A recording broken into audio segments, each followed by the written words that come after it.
जय श्री राधे कृष्णा। दोस्तों, कर्मों से डरिए, ईश्वर से नहीं। ईश्वर माफ कर देता है, कर्म नहीं।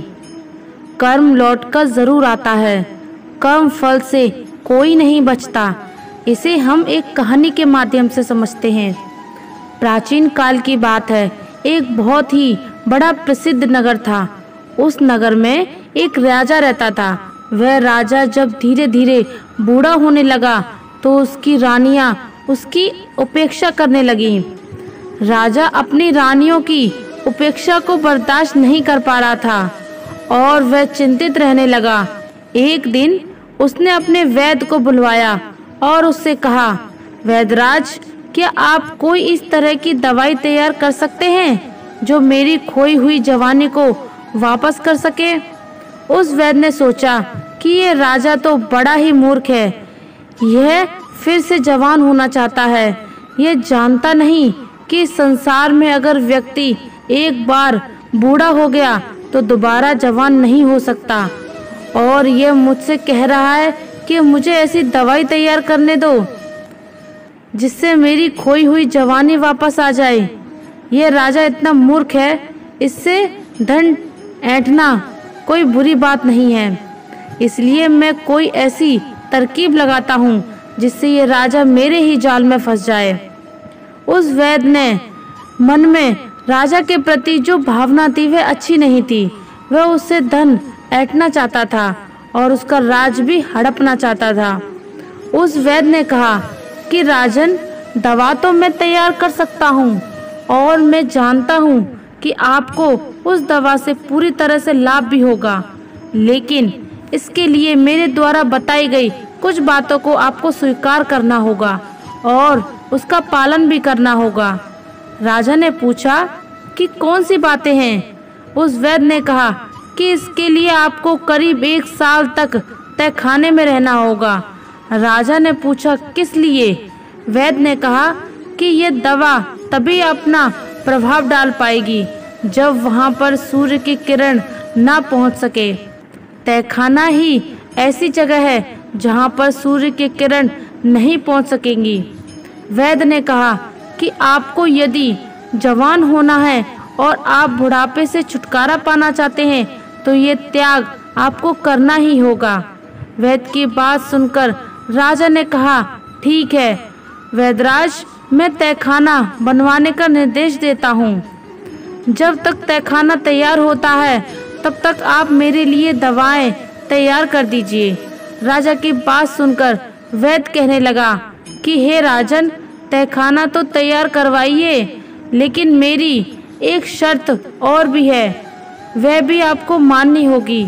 उस तहखाने में आपको अकेले रहना होगा और आपके जो भी सेवक आप तक दवा और भोजन पहुंचाएंगे वे केवल तहखाने के दरवाजे पर ही रखकर वापस चले जाएंगे।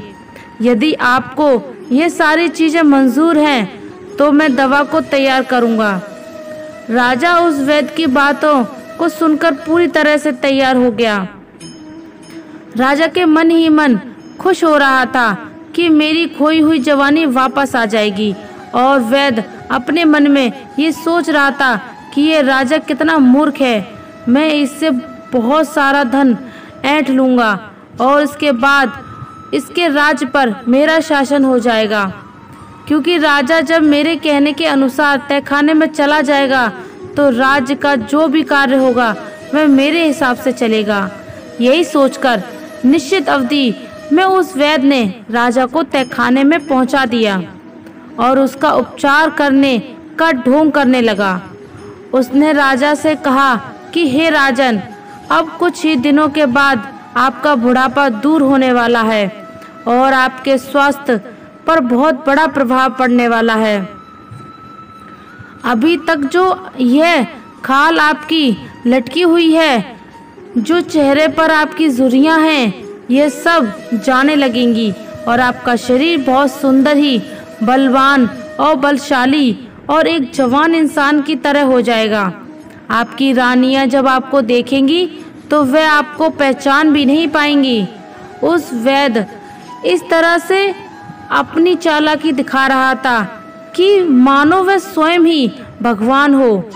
उस वैद्य की बात को सुनकर राजा बड़ा प्रसन्न हुआ और कहने लगा कि हे वैद्यराज, हम तो यही चाहते हैं, यदि मेरी खोई हुई जवानी फिर से वापस आ जाए तो मैं तुम्हें मुंह मांगा इनाम दूंगा और इतना धन दूंगा कि तुम्हारी आने वाली पीढ़ियां भी माला माल हो जाएंगी। वैद्य राजा को जवान बनाने का ढोंग करता रहा और दूसरी तरफ उसने जंगल के रास्ते से एक सुरंग को खुदवाकर उसे तहखाने से मिलवा दिया। इसके बाद वह किसी ऐसे व्यक्ति की तलाश करने लगा जो राजा का बिल्कुल हमशक्ल हो, जिसकी शक्ल राजा से मिलती जुलती हो और वह व्यक्ति जवान हो। एक दिन की बात है, नदी के तट पर स्नान करता हुआ एक व्यक्ति वैसा ही दिखाई दिया जैसा वह चाहता था, जिसकी शक्ल सूरत बिल्कुल उस बूढ़े राजा से मिल रही थी। वैद्य उस व्यक्ति के पास पहुंचा और कहने लगा कि हे नौजवान, लगता है कि इस नगर में पहली बार आए हो, तुम कहाँ के रहने वाले हो?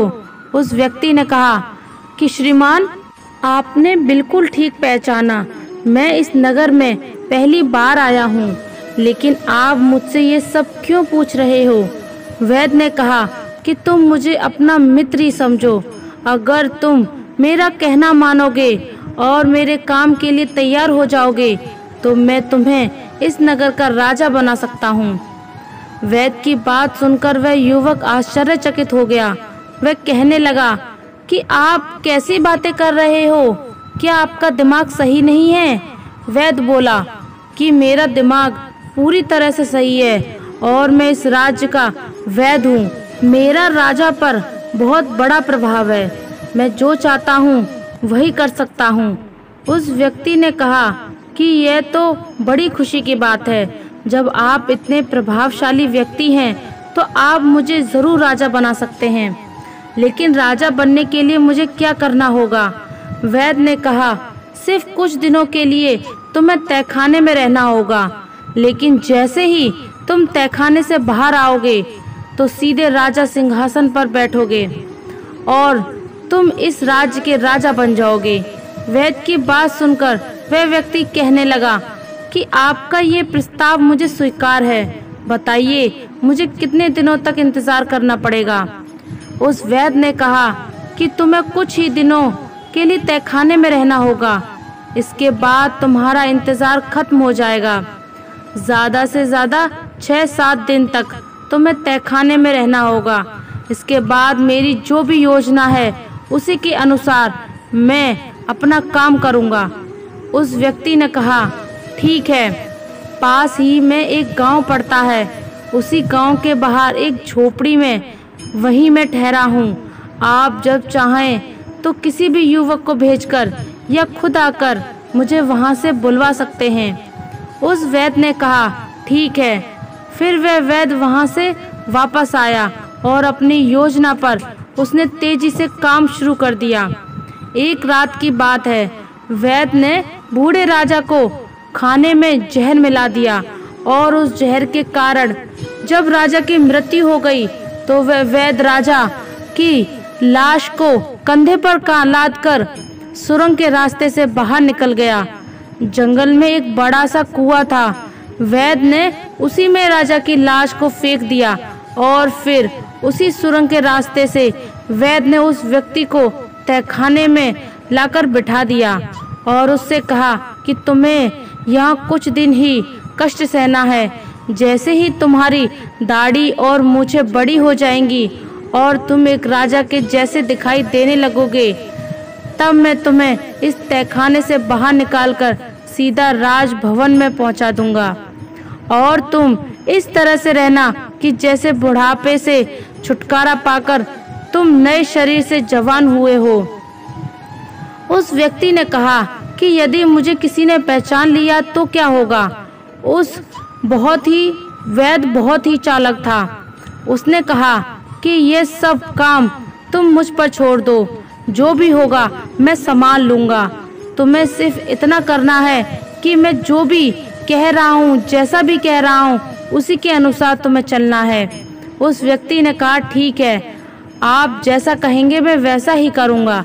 इसके बाद वह वैद्य वहां से निकलकर राज दरबार में पहुंचा और वहां जो भी मंत्री और सभासद थे उन सबसे कहा कि आप सभी के लिए एक बहुत बड़ी खुशखबरी है।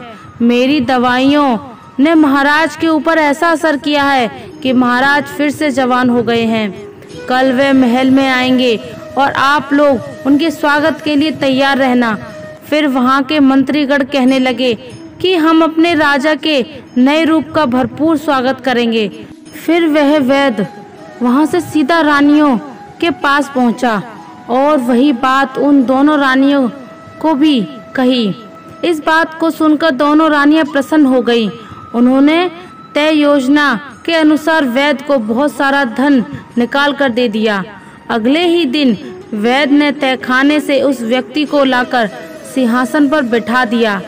उस नए राजा को देखकर सभी लोग, रानियां और वहां के मंत्री हैरान हो जाते हैं, क्योंकि उनके हिसाब से बूढ़ा राजा बिल्कुल एक युवा पुरुष दिखाई देने लगा था।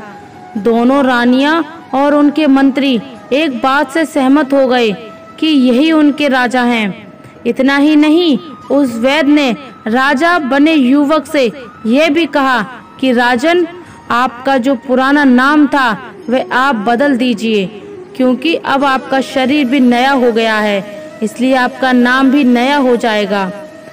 उस व्यक्ति ने कहा कि वैद्य जी, आपसे अच्छा नाम और कौन रख सकता है। जब आपने मुझे बुढ़ापे से जवान बना दिया तो आप ही एक अच्छा नाम सोच कर रख दीजिए। फिर उस वैद्य ने जो भी नाम राजा का रखा वह सभी को पसंद आया और सभी ने उसकी सराहना की। अब एक नए नाम से वह राजा प्रसिद्ध हो गया था। उसी नए नाम से उस राजा की राजमहल में जय जयकार होने लगी। कुछ दिनों तो राजा और उस वैद्य एक दूसरे के इशारों पर चल रहे थे, लेकिन जैसे ही परिस्थिति राजा के अनुकूल हो गई और सब कुछ सामान्य हो गया तो उसने वैद्य की उपेक्षा करना शुरू कर दिया। यह देखकर वह वैद्य बड़ा दुखी हो गया। एक दिन उसने एकांत में राजा से कहा कि राजन, आपने तो सिंहासन प्राप्त करते ही मेरी उपेक्षा करना शुरू कर दिया। आपको याद है कि क्या वचन आपने मुझे दिया था? वह राजा कहने लगा कि कैसा वचन, किसका वचन, कौन सी वचन की बात कर रहे हो? वैद्य ने कहा कि मैं उसी वचन की बात कर रहा हूँ जो आपने राजा बनने से पहले दिया था कि आप भविष्य में राजकाज मेरे ही आदेश के अनुसार चलाएंगे। लेकिन आप तो मुझसे कुछ भी नहीं पूछते। राजकार्य तो आप अब मंत्रियों के परामर्श से ही चलाते हो। फिर उस नए राजा ने वैद्य से कहा कि तुम वैद्यराज हो, मंत्री नहीं, इसलिए तुम्हारा परामर्श लेना मेरे लिए आवश्यक नहीं। इस बात को सुनकर उस वैद्य ने बहुत क्रोधित हो गया और वह चिंतावनी भरे हुए बड़े कड़े स्वर में कहने लगा कि हे राजन, यह मत भूलिए कि सिंहासन पर आपको मैंने प्रतिष्ठित कराया है। मेरे ही प्रयास के कारण आप इस राज्य के राजा बने हो। फिर सिंहासन पर बैठे उस व्यक्ति ने कहा कि तुम झूठ बोल रहे हो, तुम कैसी बातें कर रहे हो? तुम मुझे राज सिंहासन पर बैठाने वाले कौन होते हो? यह राज्य सिंहासन मैंने अपने पूर्व जन्म के कर्मों से प्राप्त किया है। मैंने अच्छे कर्म किए, त्याग किया, तपस्या की और उसी का परिणाम है कि मैं आज राजा बना हूँ। यह सिंहासन मुझे अपने पूर्व जन्मों के तप और त्याग के फल स्वरूप प्राप्त हुआ है। उस व्यक्ति ने कहा कि समय आने पर तुम्हें सब कुछ पता चल जाएगा और इसका प्रमाण भी तुम्हें मिल जाएगा कि मैंने कैसे अपने पूर्व जन्म के कर्मों के अनुसार इस राज्य के सिंहासन को प्राप्त किया है। राजा की बात सुनकर वैद्य बड़े ही असम्मानी मन से वहां से चला गया। वह मन ही मन राजा को कोसने लगा कि धोखेबाज, धूर्त कहता है कि मेरे पूर्व जन्म के तप से के स्वरूप ये सिंहासन मिला है।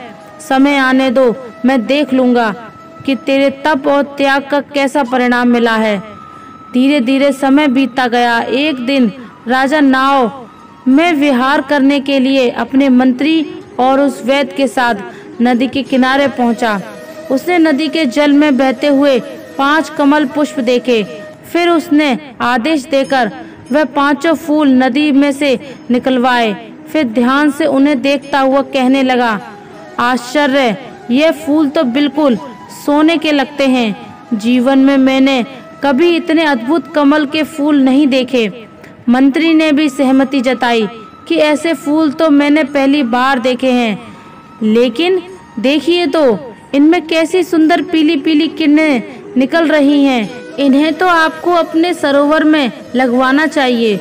राजा ने वैद्य की ओर इशारा करते हुए कहा कि वैद्यराज, आप तो वनस्पति शास्त्र के बहुत ही गहरे जानकार हैं। बहुत सारी जड़ी बूटियों को आप देखते ही पहचान लेते हैं कि ये कौन सी जड़ी बूटियां हैं। तो जाकर उस स्थान का पता तो लगाइए जहाँ से ये फूल नदी में बहकर आए हैं, और यदि हो सके तो इनके कुछ बीज भी ले आइएगा। मैं इन्हें अपने सरोवर में लगवाना चाहता हूँ। कोई और अफसर होता तो वो वैद्य जाने से इनकार कर देता, किंतु इतने मंत्रियों की उपस्थिति में वह कैसे इनकार कर सकता था।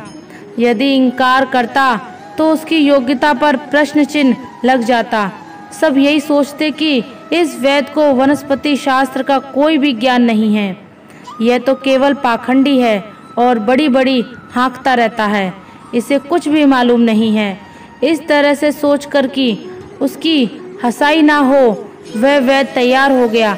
नदी के बहाव के विपरीत दिशा में चलता हुआ वह वैद्य उस नदी के उद्गम स्थल पर पहुंच गया, जहां उसने एक बहुत पुराना ऐसा मंदिर देखा जो खंडर में तब्दील हो चुका था। उस मंदिर का अधिकतर हिस्सा ध्वस्त हो चुका था। सिर्फ वही कक्ष कुछ अच्छी हालत में बचा हुआ था, जिसमें भगवान शिव की मूर्ति थी। भगवान शिव की मूर्ति को देखकर उस वैद्य ने भगवान शिव को प्रणाम किया। फिर उस कक्ष के बाहर निकलकर मंदिर के प्रांगण में पहुंचा और इधर उधर निहारने लगा, दौड़ने लगा। तभी उसकी निगाह एक बरगद के वृक्ष पर पहुंच गई। वो बरगद का पेड़ बहुत ही विशाल था और नदी के किनारे उगा हुआ था। उसकी कुछ शाखाएं तो नदी के जल में ऊपर फैली हुई थीं। तभी उसकी नजर वृक्ष की एक शाखा पर लपेटे हुए एक मानव के कंकाल पर पड़ी। वो नरकंकाल बरगद की एक मोटी सी शाखा पर लटका हुआ था। उसकी टांगें आकाश की ओर थीं और सिर नदी के जल में कुछ ऊपर था। फिर वो वैद्य उस नरकंकाल के समीप गया और वह सोचने लगा कि ये कैसा कंकाल है और किसका है और क्यों विपरीत अवस्था में लटका हुआ है। क्या इसके उल्टा लटकने में कोई रहस्य छुपा है? वैद्य यह सब बातें सोच ही रहा था कि अचानक मौसम बदल गया।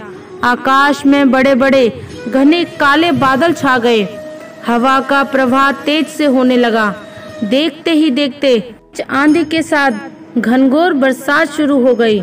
बरसात में भीगने से बचने के लिए वे वैद्य बरगद के मोटे तने से सट करके खड़ा हो गया। उसने देखा कि बरसात की जो बूंदें उस कंकाल को स्पर्श करके नीचे नदी में गिर रही हैं, उससे स्वर्ण कमल पैदा हो रहे थे। यह देखकर वह वैद्य बड़े आश्चर्य में था। बारिश जब बंद हुई तो वैद्य ने लटकते हुए कंकाल को छूने का प्रयास किया। तभी अचानक नरकंकाल शाखा से अलग होकर नदी के जल में जाकर गिर गया और गहरे जल में जाकर वहीं विलीन हो गया। वैद्य जब वापस लौटकर आया तो सारी बात बता दी।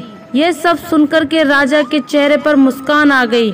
उसने वैद्य से कहा कि वैद्यराज, जिस नरकंकाल को तुम देखकर आ रहे हो वह पूर्व जन्म में मेरा ही शरीर था। मैंने अपने पूर्व जन्म में उस बरगद के वृक्ष पर उल्टा लटककर वर्षों तक भगवान भोले बाबा की तपस्या की थी। मैं एक योगी था। तपस्या के दौरान ही मेरी मृत्यु हो गई थी। वर्षों तक उल्टा लटकने रहने के कारण मेरा शरीर सूख गया था और नरकंकाल में तब्दील हो चुका था। और अब तो वह नरकंकाल भी शेष नहीं रहा। अच्छा हुआ जो मेरे पूर्व शरीर को मुक्ति मिल गई। राजा की इन बातों को सुनकर उस वैद्य ने कहा, पर मेरी एक शिकायत अब भी है। आपसे मेरे प्रयासों से आप राजा बने और आप अभी भी मेरी उपेक्षा कर रहे हैं। उस राजा ने कहा कि हे वेदराज, यही तो तुम्हारा भ्रम है। मैंने तुम्हें बताया तो कि राज्य पद मुझे मेरे पूर्व जन्म के कर्मों के फल के कारण ही मिला है। मुझे उस वैद्य ने कहा, तो क्या मेरे प्रयासों का कोई मतलब नहीं है? राजा कहने लगा कि तुमने जितने भी काम किए वह सब अपने स्वार्थ के कारण ही किए। मैं तो तुम्हारी कुछ ऐसी बातों को भी जानता हूँ जिसके कारण मैं तुम्हें सूली पर भी चढ़ा सकता हूँ, लेकिन मैं ऐसा नहीं करूँगा, क्योंकि तुमने मेरे साथ जो भी किया है और किसी और के साथ भी किया, उसका फल तो तुम्हें ईश्वर देगा। यह सुनकर वैद्य भय से कांपने लगा। राजा ने जब उसे कांपते हुए देखा तो वह कहने लगा, डरने की कोई बात नहीं है, विश्वास रखो। मैं तुम्हें सूली पर लटकाने का आदेश नहीं दूंगा, क्योंकि मैं जानता हूँ कि जन्म मरण हानि लाभ ये सब कुछ भगवान की इच्छा से ही होता है। अपने पूर्व जन्म के कर्मों का फल मैं इस जन्म में राजा बनकर पा रहा हूँ। तुम अपने कुछ कर्मों का फल अगले जन्म में भोग सकते हो कि तुम्हारे जो कुकृत्य और कुकर्म, उसका फल तुम्हें इसी जन्म में ही भोगना पड़ेगा। अब जाओ, तुम उस दिन का इंतजार करो जब तुम्हें तुम्हारे कर्मों का फल लौटकर तुमको मिलेगा। उस राजा की बातों को सुनकर वह वैद्य बड़ा उदास हो गया और वहां से चला गया और अपने घर में जाकर अपने पलंग पर लेट गया। समय बीतता रहा और राजा का कहा हुआ भी सही हो गया। कुछ दिनों के बाद वह वैद्य जंगल से जड़ी बूटी ढूंढने के लिए गया। संयोग से वह उसी कुएं के पास पहुंच गया जहां उसने उस वृद्ध राजा की लाश को कुएं में फेंका था। उस कुएं में अब एक ऐसी ही झाड़ी उगाई थी जिसकी टहनियां कुएं के बाहर तक फैली हुई थी। उन टहनियों में पीले रंग के बड़े ही सुंदर फूल खिले हुए थे। वैद्य उन फूलों को देखकर उन पर मंत्र मुग्ध हो गया और उनको तोड़ने के लिए वह अपने आप को रोक न सका। वो कुएं के पास पहुंचा और नीचे झुककर जैसे ही झाड़ी से फूल तोड़ने का प्रयास करने लगा, एकाएक उसका पैर फिसला और वह उसी कुएं में जाकर गिर गया। वैद्य ने सहायता के लिए बहुत आवाज लगाई, लेकिन उस सुनसान घने जंगल में उसकी आवाज सुनने वाला कोई नहीं था। उसे बचाने के लिए कोई भी नहीं आया। परिणाम वही हुआ, भूखा प्यासा वैद्य उस कुएं में तड़प तड़प कर मर गया। दोस्तों, मनुष्य को अपने बुरे और अच्छे कर्मों का फल एक ना एक दिन भोगना ही पड़ता है। कर्म का फल से कोई नहीं बच सकता, इसलिए हर व्यक्ति को अपने जीवन में हमेशा अच्छा करना चाहिए। ना तो किसी का बुरा सोचना चाहिए और ना ही किसी के साथ बुरा करना चाहिए, ना ही किसी को कष्ट देकर रुलाना चाहिए। जो मनुष्य अपने जीवन में एक सच्चा व्यक्ति बनकर रहता है, हमेशा उसी की जीत होती है। मनुष्य को सत्कर्म करना चाहिए। सभी व्यक्तियों को मान सम्मान यश कीर्ति सत्कर्म से ही प्राप्त होती है। यही मनुष्य का सच्चा और अच्छा जीवन होता है। हर व्यक्ति को अपने जीवन में इसी राह पर चलना चाहिए। मुझे सुनने के लिए धन्यवाद। दोस्तों, मिलते हैं अगली वीडियो में एक नई सीख के साथ। और अगर आप हमारे चैनल पर नए हैं तो चैनल को सब्सक्राइब कर लीजिए और कमेंट में जय श्री राधे कृष्णा जरूर लिख दीजिए। धन्यवाद। जय श्री राधे कृष्णा।